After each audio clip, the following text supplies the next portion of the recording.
За үргэлжлүүл яваа тий. За 7 дугаар бодлого. За 7 дугаар бодлого юу юм бэ гэхээр ABC гурвалжин байсан. За C2 өнцөг нь 30 градус юм байна. За дараагийнх нь юу юм гэхээр BAC өнцөг нь энд 90 градусаар байт юм байна. За D-цэг BC дээр аваад AD дээр X-ийг аваад тэгэхээр энэ хэдэн гурвалжны талбай тэнцүү байх юм байна. S. Энэ хоёр нийлээд S юм шүү. Y, B, C гэсэн учраас. За AB нь 25 бол X нь юу вэ? За хэдүүлээ энэ дээр нэг л юм харуулж бодлогод ороод дуусгая.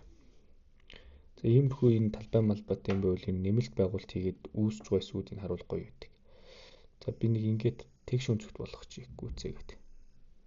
Чи нөгөө 90 градус уруулж юм шиг тэгш өнцөгт болно шүү дээ. 30 градус маань яах юм гэхээр эндээ гараад ирнэ гэсэн үг. За би яг энийг эргүүлээ наац юм чи D-цэг дээр буун. За тэгээ би эндээс юу хэлэх юм гэхээр Y-цэгийн маань тэгшимтэй яг хувираад энэ талтай гараад ирэх нь ойлгомжтой.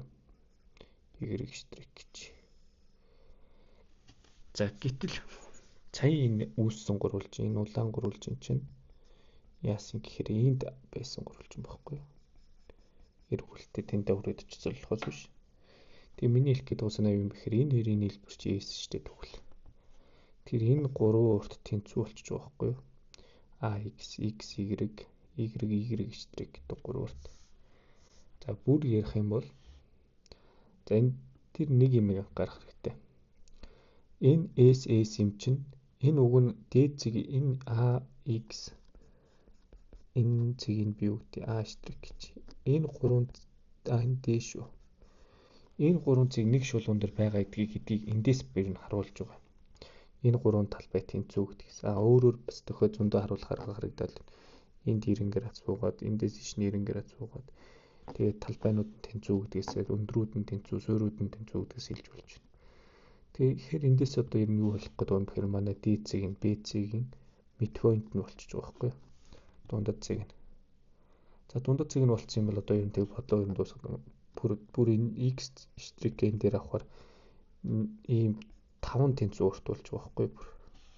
5 тэнцүү. Тэгвэл манай X-ийг үрч энэ A штрикэл 5-ны 1 болж хуурж байна л гэсэн үг байхгүй юу? За тэгэхээр би эндээс BC уртыг болъё. За бид нар ер нь нэг ийм юмыг одоо ер нь тогтмол хэрэглээ явуулж байгаа юм уу? 30 градусын эсрэг орших тэгш өндөд гурвалжны 30 градус эсрэг орших катет гипнозийн хагастай тэнцүү байна гэдэг. Тэгвэл энэ BA нь 25 юм чинь энд 30 градус шүү дээ. Тэгвэл BC 50 болчихж байгаа байхгүй. Нөгөө талаас энэ нөхөр маань бас 50 гэсэн. 50-ыг 5-ны 1-ээр үржээ миний хариу 10 гарах чинь. Өөрөөр дахиад ийм хувилбарууд байж болно шүү дээ. Энэ 30 градус юм чинь энэ чар эдэр тэнцүү юм бол энд 100 гурвалж үүснэ. 100 гурвалжны энэ X-ийн суурь тоход нэг хавтаа болох гэдэг нь чинь энийг ингээд хуваах юм бол дахиад энд ийм 5 тэнцүү уртны 2 нь нэгээд 25-ыг би дахиад 5-ны 2-оор үржсэн ч бас гарч байна л гэсэн үг. За